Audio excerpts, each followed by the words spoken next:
Aparıcı Vüsal Əlizadə mərhum qardaşı Əli Hüseynin il dönümündə məzarını ziyarət edib. Vüsalı atasının və qardaşının məzarından görüntüləri paylaşaraq bunları əlavə edib. Canım çox yandı, çox yanır, çox. Hər gün yanır, hər xatirəmdə, hər andımda, hər haqqıma giriləndə, hər şər böhtanda, hər kürəyimdən vurulanda, hər arxama dönüb tək olduğumu görəndə. Sənin acın heç dinmədi, yanğın heç sönmədi ki. Dağ boyda dağım, torpaqda böyüyənim, sənin arxanda mən varam deyib əhdinə vəfasız çıxanım.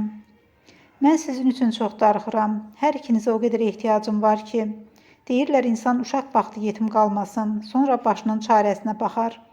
Yox, yetimlik acısının vaxtı, zamanı, yaşı yoxdur. Hələ qadınsansa, hələ tək qadınsansa. Mən çox pisəm, çox.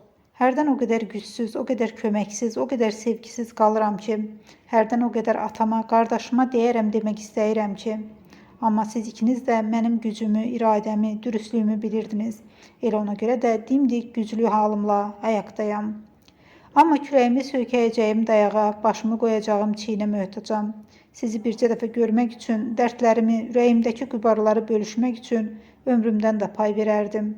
Kaş ki bu günü tarixdən silə biləydim qaqaş. Qeyd edək ki, Vüsal Əlizadənin qardaşı Əli Hüseyn 2021-ci ildə avtomobil qəzasında dünyasını dəyişib.